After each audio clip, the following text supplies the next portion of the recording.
Peki tüm Türkiye aslında bu soruyu çok merak ediyor Arif Evet. Bey. Nevzat öldürdüyse bunu neden yaptı? Şimdi herkes tabii ki bunu soruyor. Pedofilli bir insandan her şey bekleniyor. Kimse bunu söylemiyor. Ya bir anne nasıl kendi evladına kıyar? Bir anne nasıl kendi evladını kıyar da bu gidip yedi yabancı bir insana verir? Yani abiyi bir tarafa bırakalım, amcayı bir tarafa bırakalım. Bugün bir annenin yanında sen onun evladını nasıl alabilirsin? Peki anne şu anda cezaevinde. Eşiniz yani Nari'nin annesi size nasıl anlatıyor bu durumu? Ne anlatıyor? Rabbim diyor bizim şahidimizdir. Rabbim bizim şahidimizdir. O kendinden emin.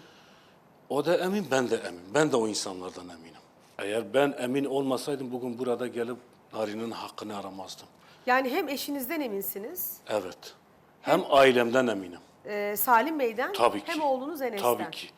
Niye eminim? Ben 2 ay cezaevine gitmedim. 2 ay hiç ziyaretine ne Enes'in ne Neden Yüksel'in. gitmediniz? Siz iddianameyi göre, bunu söyleyen bir cesaret ekibi, siz iddianameyi bir görün ve insanların ve kardeşlerin, ailen seni ne hale koyduğunu sen göreceksin. Onlar yani suçsuz yere mi yatıyorlar? şu Tabii anda? ki suçsuz. Sahte raporlarla, sahte imzalarla, sahte. Bilir kişinin şu an devletin bilir kişinde ismi bile olmayan insanların imzasıyla içerideler bunlar. Bugün Tuncay Beşikçi'nin çıkardığı raporda bilir kişilerin ismi yok, cismi yok. Bu insanlar kimdir bunu bilmiyoruz. Yani değil sadece biz tek. Ama alelacele bir yargılamayla bu olay kapandı. Evet. Şimdi ben olayın en başına dönmek istiyorum. Berat Bey size dönmek istiyorum. Sizin kardeşiniz Muhammed. Evet. O gün terliği bulan kişi. Size durumu nasıl anlattı? Neler aktardı? Bildikleri nelerdi? Terliği bulduğu zaman bir fotoğraf gönderdi bana. Biraz yüksek sesle konuşabilir miyiz? Fotoğrafı ben yengeme gösterdim. Ben Arif dayımların evinin oradaydım. Gösterdim işte yengeme. Terlik zaten benziyordu. Biz oradan çıktık işte terliğin bulunduğu yere gittik. Ondan sonra Arif dayım geldi işte terliğin numarasına bakın hani uyuşmuyor. Benim kızım işte yanlış değilsem 31 numara terlik giyiyor. Terlik 27 numara. 26 mı 27 numara kızımın terliği değil denildi. Akşamına kardeşimi karakola götürdüler. Peki sırf bu terliği bulduğu için mi Evet. tutuklandı? Tabii. Yani Narin'e ait olan bu terliği bulduğu için tutuklanıyor. İlk oraya Ya da ait olmayan. İlk benle oraya bir cesaret ekibi gitti oraya. Ya dedim kardeşim bir numarasını gösterin ya. Bu terlik kızımın tamam benziyor da bir numarasını bana göster. Tabii hele oraya yığılma olmamış. Oraya insanlar oraya yığılmamış. Ya bir numarayı söyleyin dedim ya. Hayır dokunma. Ya tamam dokunma da numarasını söyle. 27 numara. Ya dedim 27 numara benim kızımın numarası 31 numaradır. 27 bu onun terliği değil. Sonra dediler ki aile bizi yanlış yönlendirdi oraya. Terlik için bizi yanlış yönlendirdi. Ya kimse gelmeden önce sana dedim ki bu terlik Nari'nin terliği değil. Peki Birebir alan benim. Muhammed o terliği bulduğu için Bir cezaevine yıldan fazla, giriyor, bir tutuklanıyor. yıldan fazla cezaevinde. Enes için ne söyleyeceksiniz? Size sorayım ya Baran Bey, siz kardeşinizle mutlaka konuşmuşsunuzdur, babanızla konuşacak şimdi. O terlik bulunmasının ardından aslında bu davada ilk tutuklanan, ilk gözaltı daha doğrusu kardeşinize yapılıyor, Enes'e yapılıyor. Ve çok enteresan Enes'in kolunda bazı ısırık izleri var. Bir de yüzünde çıktı. Bir de yüzünde ısırık izi var. Evet. Hocamız da öncelikle şöyle söyleyeyim. Az önce Muhammed Kaya'dan bahsettiniz. Evet hem terlik bulduğu için cezaevinde kaldı. Ayrıca o kadar yıl okuyup emek verip kazandığı meslekten de uzaklaştırıldı. O da ayrı bir şey. Ya şöyle söyleyeyim. Biz yani Can'la kızımızı ararken aslında bize öyle bir şüpheyle bakmışlar ki bizim yaptığımız her hareketi şüpheli olarak görmüşler. Yani mesela şöyle Neden? söyleyeyim. Gerçekten bilmiyoruz. Yani bunun keşke cevabını bilebilsek. Mesela ben evdeyim, o daha Narin bulunmamış. Ya bir tane adam bana resim atıyor. Sırtı dönük bir kız çocuğu Narin'e benziyor. Diyor ki senin kardeşin elimde getirmesen bu kadar para tarzına mesaj atıyor. Ben bunu tabii ki de götürüp oradaki görevlilere göstermem lazım. Ben bunu gösterdiğim zaman diyorlar ki bizi yönlendiriyorlar. Ya benim kardeşim kayıp, ben seni niye yönlendireyim? Yani şüphelendiğimiz bir şey söylediğimiz zaman biz yönlendirmişiz oluyormuşuz. Yani biz bunu çok sonradan fark ettik Peki aslında. kendi kendinize bu soruyu sordunuz mu hiç? Acaba bizim neden her hareketimizden bu kadar şüphe duyuyorlar diye? Gerçekten hiçbir fikrimiz yok. Bak biz bunu daha önce de söyledik. Ya biz ne yaptık da sizi köyden 20 kilometre öteye mi götürdük? Ya da sizi başka bir şehre mi götürdük? Ya da size o gün olduğumuz yerleri yalan mı söyledik? Yani neyden şüpheleniz gerçekten bizde. Ya çünkü şöyle bir şey var. Nur Hanım, ikinci gün aile üzerinden tutanak tutulmaya başlıyor. Bakın ikinci gün. Yani seni bu yani bu duruma şüpheye düşen durum ne ki sen daha ikinci günden aileden şüpheleniyorsun? Halbuki sizin acınız çok farklı, çok başka. Ya biz kızımızı arıyoruz. Bakın ben her yerde söylüyorum. Ben bugün buradayım, yarın başka bir kanal farklı. Ben her kapıya giderim. Suçlu olan bir insan yüzleşmez, kaçar. Biz buradaki kimseyi tanımıyoruz. Şu an buradaki kişilerin bize ne soracağını bilmiyoruz bile. Hayatımda ilk defa sizi görüyorum. Biz suçlu değiliz. Yani biz kendi kızlarımıza kıyacak kadar kötü insanlar değiliz. Bu yüzden hak arıyoruz. Bugün siz hiç suçlu bir insanın İstanbul gibi büyük bir memleketin tam ortasına meydanda eylem yaptığını ya da sesini çıkarmak için bir topluluk yaptığını gördünüz mü? İnsanlar, ya zalim insanlar, suçlu insanlar sesini duyurmak için bir yerlere mücadele eder mi? Peki anneniz neden cezaevinde şu anda? Gerçekten kamuoyunda yapılan algılar yüzünden maalesef Nur Hanım. Gerçekten bakın ben siz de bir kadınsınız.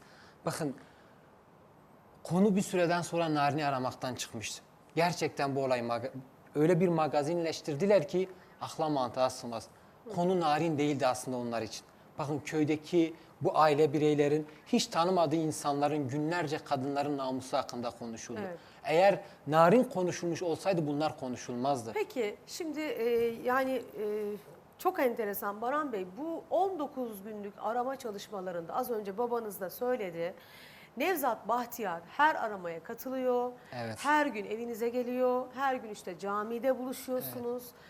19 günün sonrasında ki evlerine de çok yakın oturuyor. Bunu da söyleyelim. 80 metre. Yani yakın. Yani patika olduğu için evler gözükmüyor bile.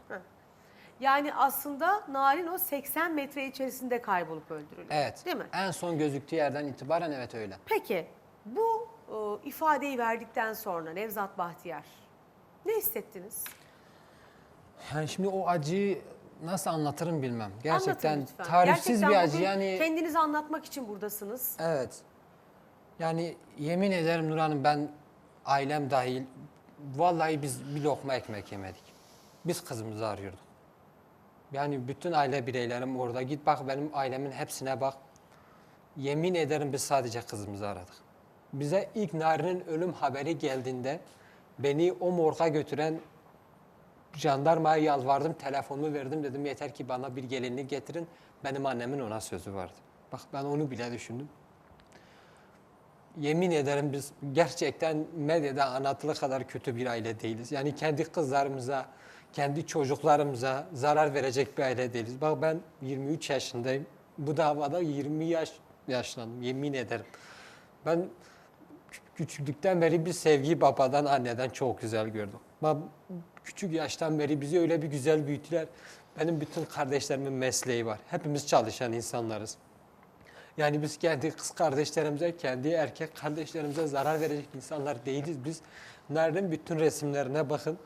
Yemin ederim yüzündeki gülücüğü göreceksiniz. Zaten gözüküyor, belli oluyor. Sizin abi kardeş ilişkiniz nasıl? Çok güzeldi. Benim bir tek telefon şifremi Narin bilirdi.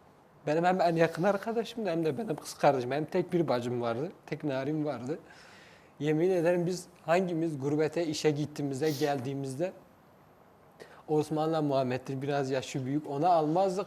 Ama Narin'i almasaydık bizi eve almazdılar. Yani Narin biz hiçbir zaman elimiz boş eve gitmezdik.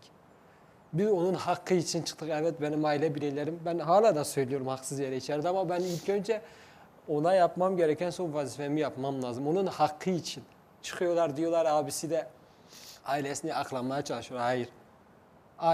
Ben yalan konuşmuş olsaydım yemin ederim Nur Hanım. Bakın ben çalışan bir insanım. Bizi öyle bir şekilde şeytanlaştırdılar ki biz toplum içine çıkamadık. Bu insanlık suçudur. İnsanların bizi Allah'ın evinden bile kovdular. Bizi camiden bile kovdular. Evet. Biz ailemizi ziyarete gittiğimizde bir cem evine sığınıyoruz. Sadece bir cem evine. Bu bir suçtur. Bu kadar zulüm, bu çocuklar bugün yarın bu soy isimle büyüyecekler. 20 yıl olsun bu ülkede bu çocuklar hepsi dışlanacak her yerde. Babanın gözyaşları, abinin gözyaşları, adalet yerini bulsun diye. Şimdi bir kere Nevzat Bahtiyar defa ifade değiştiriyor. Arif Bey, bu ifadeleri değiştirmesini duyduğunuzda ne hissettiniz, neler yaşadınız? Biliyorum konuşmakta zorluk çekiyorsunuz şu anda ama Hem kızımızı kaybettik hem de aylarca evimiz. Şu an benim 3 tane kardeşim evde, 70 yaşındaki anneannem bakıyor.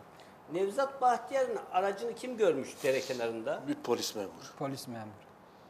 Ya Nevzat- köyden birisi görmemiş yani. Öyle. Nevzat- Mesela terlik bulunuyor Nevzat ama Nevzat Bahtiyar'ın- Bahtiyar'ın arabasından kimse bahsetmemiş o zaman. Nevzat Görüntüler de çekiyor Bahtiyar'ın zaten. arabasını eğer o polis memuru tespit etmeseydi şu an içimizdeydi. ama önce Narin'in cansız bedeni bulunuyor. Evet. Değil mi? Yani- Sonra Nevzat'ın kırmızı arabası tespit ediliyor. Orayı nasıl size çok kısa anlatayım, orası nasıl oluyor. Bak, Buyurun. ben ülkemin güzel polisleri, jandarmaları, elbet güzel savcıları da var. Bizim amacımız hiçbir kurumu kötülemek değil. Elbette. İşini çok iyi yapan da var, gerçekten tecrübesiz olan da var. Bakın, benim köyümü askerin tam karşısında askeri üst bölge var. Buranın yapım aşamasının yani yapılma amacı havaalanı korumak için. Düşünün yani koskocaman Diyarbakır havaalanını korumak için bir askeri üst bölge kuruluyor.